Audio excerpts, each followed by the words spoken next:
Hi there.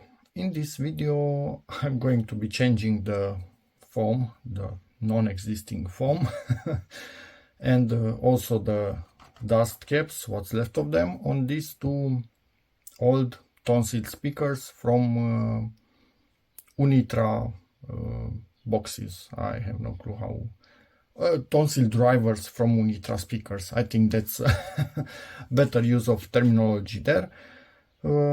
They do have this bead, which is rather interesting in here, so this needs to have it to stay nicely in place. I have no clue if this is original or not. Neither do I care that much at this point in time.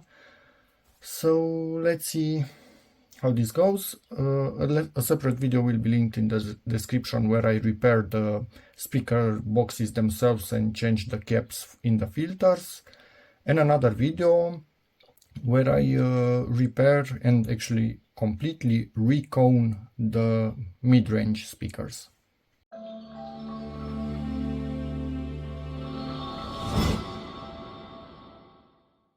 So yeah, let's choose one, presumably this one.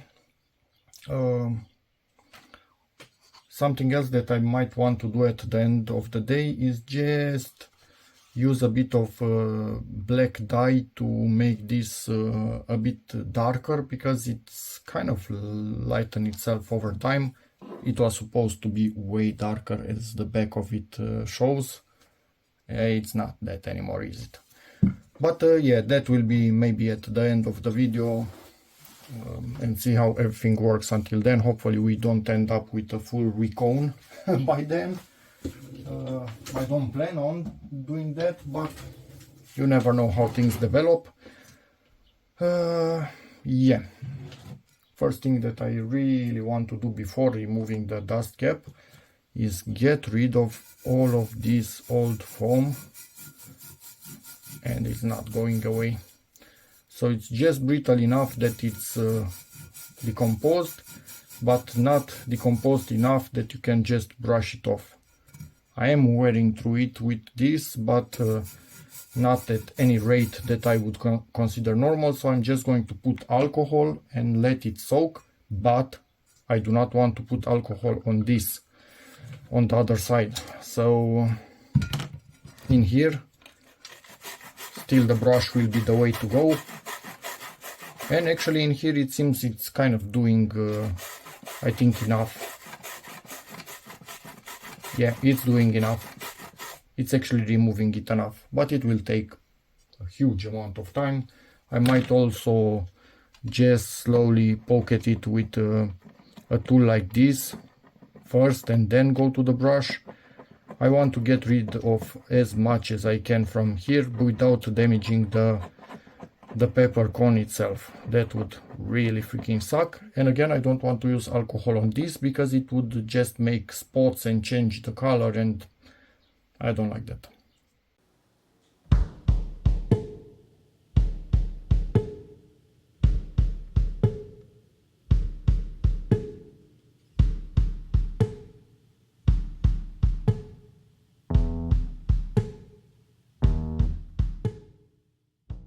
So the back side is just fine at this point. Still left part of the old glue in there. I'm not going to bother with that. It would be honestly quite impossible to fully remove without staining this really badly.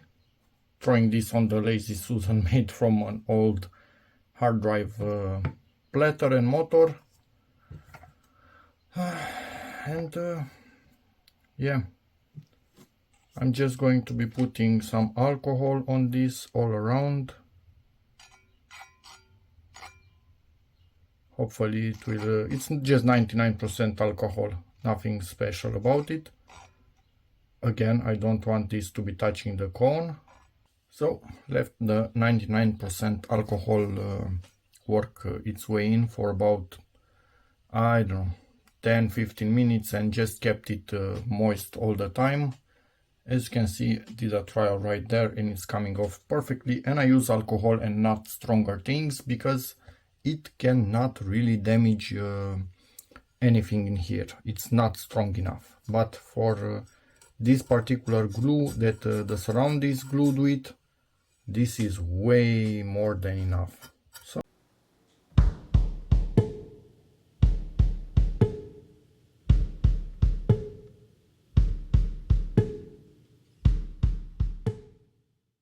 once I removed all of that, put more alcohol, and then with a flathead I'm starting to scrape to reach the bare metal. I brushed very well the cone itself with just a brush, and I'm thinking at this point, I just want to mention, it wasn't really easy to get rid of all of that glue. It was a lot of elbow grease at the end of the day. A better solvent would help, but I was afraid to not have it seep and damage the spider underneath or who knows what. So I preferred I don't know, low power solvent and a lot of elbow grease because there's plenty of that to go around. What I want to do now, honestly, dye this, because if I cannot dye it properly and it remains really badly stained, or who knows what happens, I don't lose a lot of time finishing this, and then at the end, what the hell, it's not working. Next step, get this under the edge. It's not going to play nice, I'm quite positive, but it is going to go in place. And I prefer to get it under the edge before gluing it to the basket, because then it would be much harder to get it under. Maybe doable, but much harder. Yay, we are getting the first glimpse of what it will be like. That's nice. Cut this off, and now we are actually seeing the original color of the cone. Yeah, not perfect match for this either. I think this is between what we put and what was on the speaker from the start. Getting ready to glue this thing, but it's really difficult with this stupid bead all around. So centered the coil itself and lifted this as far as I can without damaging anything. And I think I need to have them face down so I can put the glue on the cardboard, not on this, not on the foam. But to be able to do that, as you can see, everything is above the level. I'm using this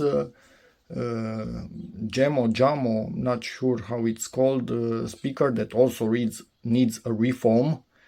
Supposedly it's 200 watts. Okay-ish, I guess, if they say so. Who knows, maybe it has a huge coil in there. Anyway, as a stand, and this edge will go right in here. It's a little bit smaller. So I will have the tonsil face down on the Jamo and put glue. And this is my work tower, so I have a lot of space in there, filled up with glue in there. It looks like crap, but hopefully it will glue well. Now I'm going to disassemble everything and press the membrane down to make contact with the foam all around and glue in place. Yeah, my hands were literally shaking from this. I was really nervous, honestly. I think this will fail spectacularly. The glue has expanded the foam. I've used this glue in the past. I've seen some expansion, but never this much, so probably the type of foam also plays a role. How much I put in there also has a role, obviously, but I just didn't want to not have enough. So we'll see. If it gets tacky or tacky or whatever it's called, I might be able to glue it back in place. If not, well, yeah, we have new glue on the cone and I need to buy a new foam and a different type of glue for this. Yeah, I screwed this up really bad this time. So I lifted again this to have enough room for the glue to be able to dry without touching anything. And I'm going to buy the proper glue for this thing. hopefully something that's a little bit tacky when it starts to dry, so I can pull that membrane back in its place, although it has expanded quite a lot. Yeah, it's not going to be easy, but I don't think I can find it anymore. So that's an issue. If I can get a new one, no issue whatsoever. Also, I'm going to start with a proper glue. It seems this one that I have does not like this situation at all, although I've used it in the past. So yeah, it is what it is. This thing seems to be just a tad bit bigger. You see? I can barely make it fit in here. It goes in at the end, but if you look, it's just a tiny bit bigger. Now it's a bit bigger in here than it should be, so I need to push it a little bit in. All around it's just 1, 2 or 3 millimeters bigger in diameter than this thing. So there's no way of gluing this in nicely without clamping it with something. And obviously I have no way of clamping while the cone is in, and I don't plan on cutting the cone out of here. So my best bet is some sort of contact glue and just doing small areas on one side, then diametrically opposed side, then here, and then going smaller until I glue everything in place. There are a few variants. On a Romanian website, a forum, El Forum, this was advised by a few people. I've done a bit of a trial and it seems it's actually doing quite well. So I glued it on this in a few areas. This was right here in this area. Then in this area I think I put this big one, and the last one I put in here. This has done the least possible damage. I'm not sure if it's tacky anymore because it has kind of passed its time. So the foam is ripping, not the glue.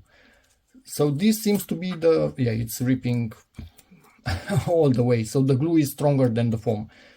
This is doing the least amount of damage to this thing, and it's also quite transparent when drying up, in case I miss something. These other two are more yellowish, brownish, whatever. These two right here. Seems to be working. Let me show you the back of it. Where is it? The part that I glue, right there. So it is sitting in place. But yeah, this is not how you do it, and this will take a freaking long time to do it. So yeah.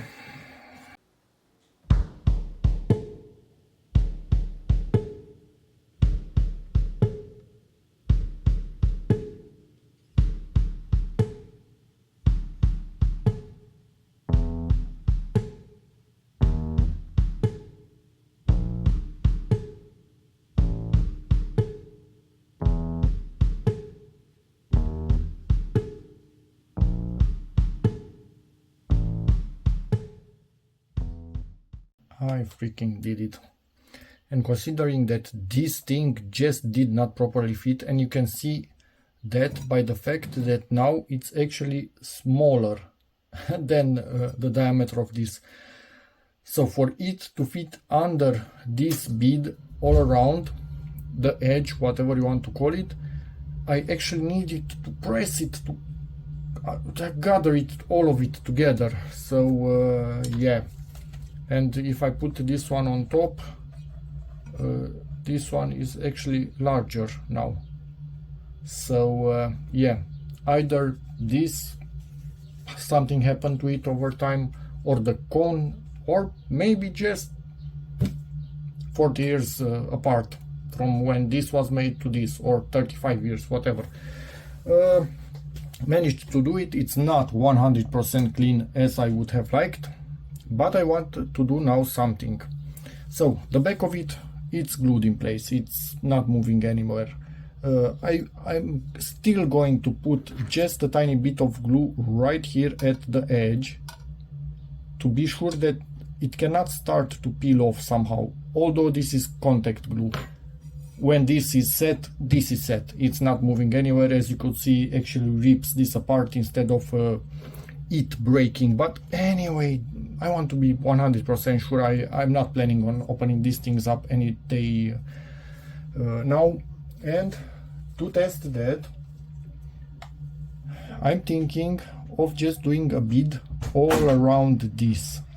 I've seen others do something like that, but I'm testing right here to see how this fares, because this is what I'm using.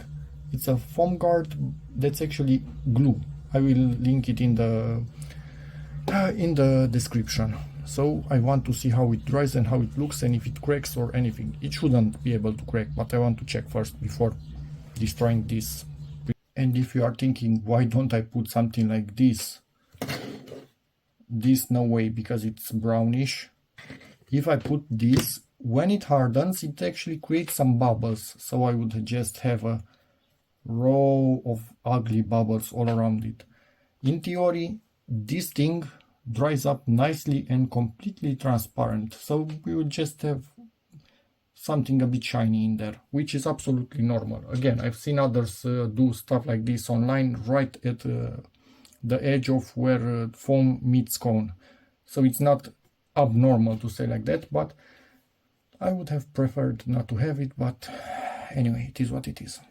And this, as you can see, does not really have that surround on it that I would be able to clamp with something. So I don't really have a nice way of putting even pressure all around. I could put something from place to place, but not all around perfectly even pressure. So it's easier for me to just use something like this to glue it and just take it in place and keep going exactly as I did with this until it sits where it needs to sit and be done with it.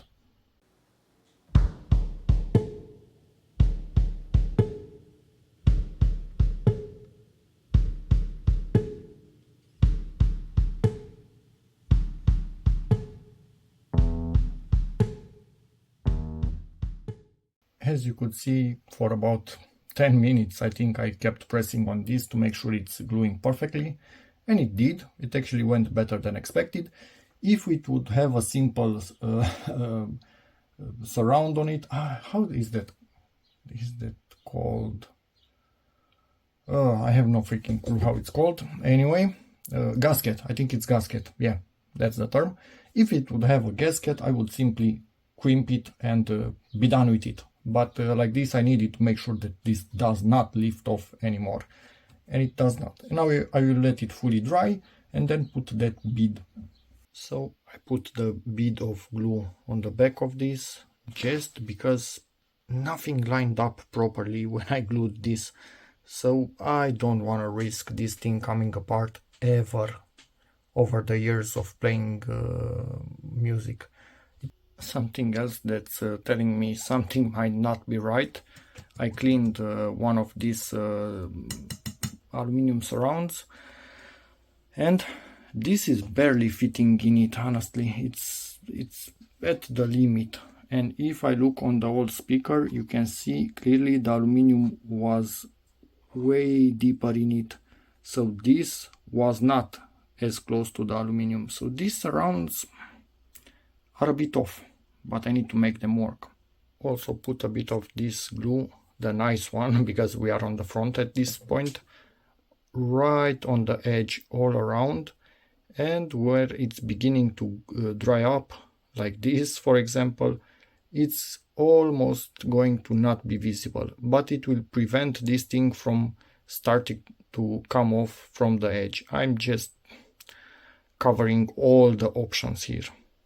Transferred some of the white glue in this so I can make a much easier pass all around this. It's the one that I tested right here, that it actually holds better than the foam itself. So in theory it's exactly what we need. It does even remain a bit flexible after it dries, so should be, and it dries up clear, so should be perfect. But hopefully I don't mess this up, and if I do, well, it is what it is.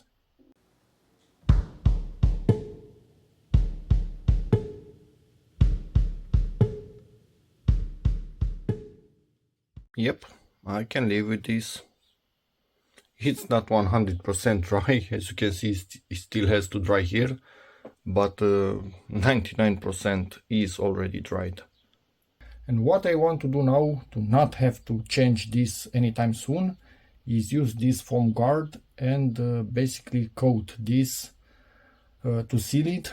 And I tested without putting any water in this to thin it down, just its normal thickness, right in this area on this foam, any day now, where it's shiny and a bit darker, and it works beautifully.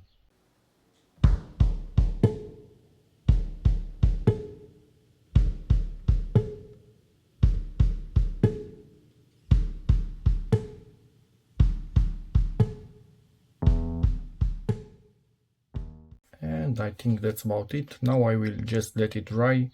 I did my best to spread it as good as possible and also make sure it goes deep in here. What I could maybe do, but I have a really big chance of failure.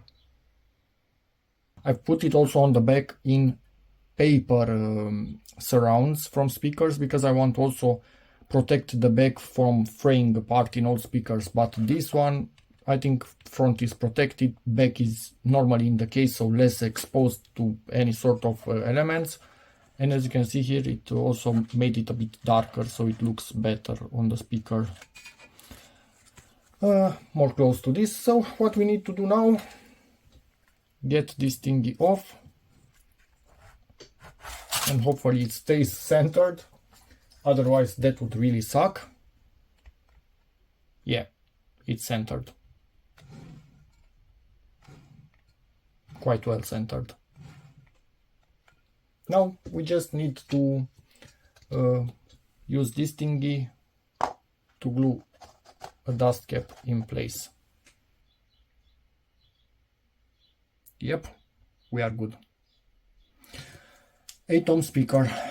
Let's put the cap on and test it after it dries. To put this in place, I'm using some of this Uhu Patafix. It's like kids putty, but it's a bit sticky and it never dries up and attaches to things temporarily. So I can just put glue all around and then lower it in place, hopefully as close to middle as possible.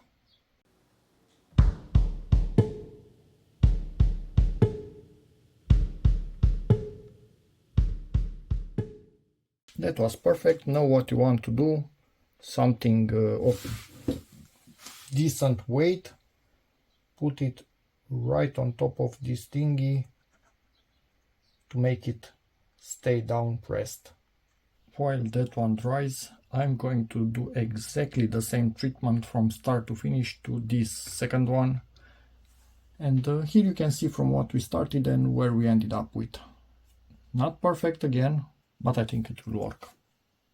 Working on the second speaker, and I don't know how I did this. I put way too much glue. I think I put about twice as much glue all around in here. Somehow it is okay, because as you can see, this speaker is quite more damaged, so it's better to make it a bit stiffer. I will also impregnate it from the underside a little bit, but hopefully this turns out well. I have no freaking clue. I did put too much of this, so yeah, we'll see. I'm doing on the first one that's already finished in theory.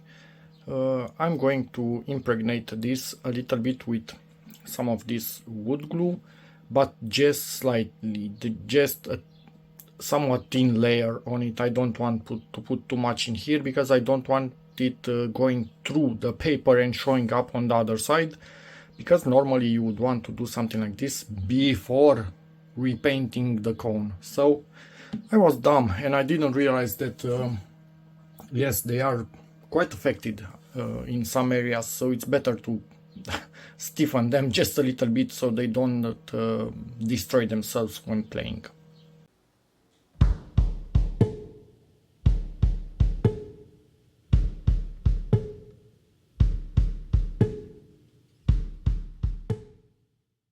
Does not seem to be coming out, but I did put quite a thick layer in there, so I might direct this fan on it to Dry it quickly before it tries to come out through the paper. Drying time. If the Lazy Susan is good enough, this spins for 5 to 10 minutes. The fan also helps it spin. It's, I don't know, 99% dried. I think there are just some minute white spots next to the wires where the glue was a bit thicker. But yeah, and this feels way sturdier. And normally you would want to thicken, not thicken, to thin down the glue that you put on this for it to go deeper into the paper of the cone, but I was afraid it would actually stain this side, so I preferred to let it thicker. As you can see, this one also had some dents in it and whatnot, but like this, nah, it's going to hold without issues. That one hopefully also, even if that one is way more damaged, but I hope I didn't put too much of that white glue. If it looks like this when it dries, it's perfect. I don't have any issue. And you see it a bit brownish, well, because this was stained black basically with printer ink.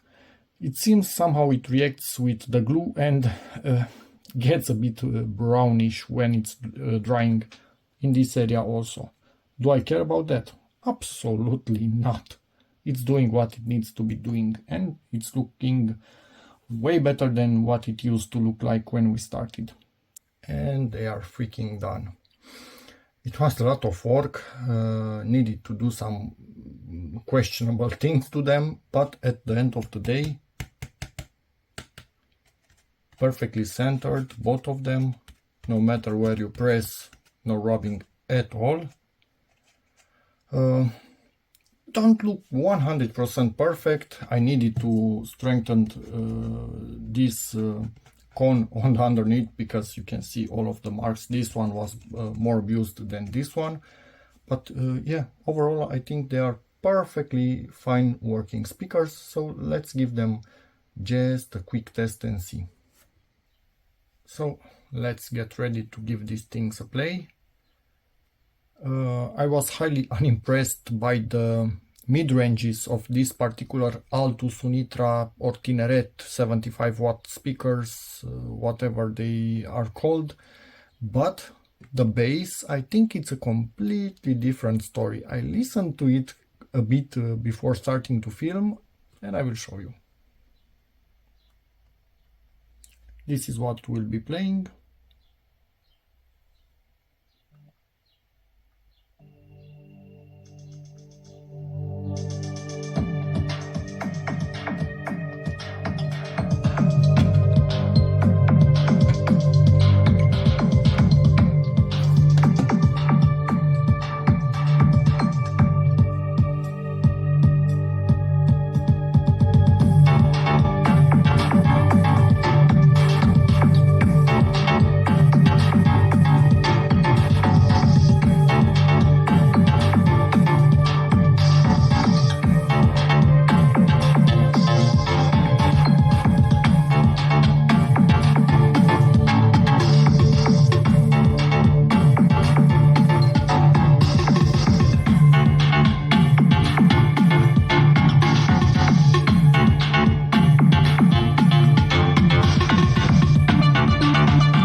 So, what do you think? Obviously with headphones, otherwise you will not be able to hear it, and even then it depends on how my Samsung is picking up the sound. But I will also test this one in a moment. But compared to other woofers, bass playing mostly speakers, this goes higher than I was expecting. So I would use this thing, just eat together with a tweeter, I think without absolutely any issues from what I can hear at the moment. Maybe the fact that the membrane itself is quite thin and it allows it to move quickly, so it can also reproduce quite high frequency, or obviously higher than your average woofer out there. So yeah, and the bass is quite tight, I like it. But now what's important, how it sounds in the box. If the boxes don't do this justice, it will sound awful. So let's do this.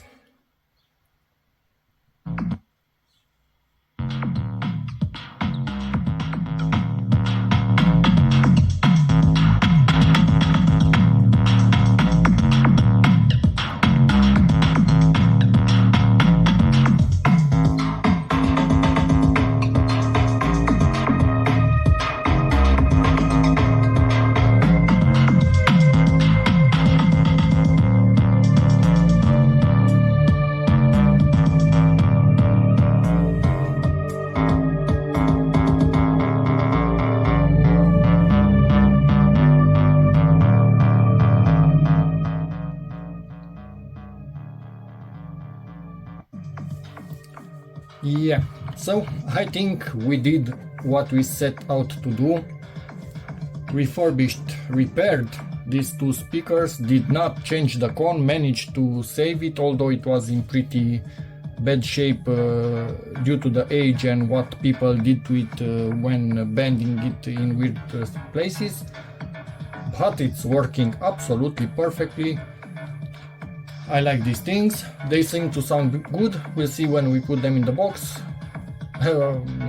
Link for a video of the box again in the description. And I think I will do a separate video of a bit of excursion on this one of them. It's the same for both, probably this one because it's in a bit better shape and I don't feel as bad if I push it a bit more. I don't want to damage this in any way because it's in worse shape obviously already. Although I don't think I will push it enough to damage anything, but anyway, there's that. So yeah, this has ended better than I expected when I started seeing how they were. So hope this video helps you, in which case please give it a like, check out my other videos, and as always, see you in the next one. Bye.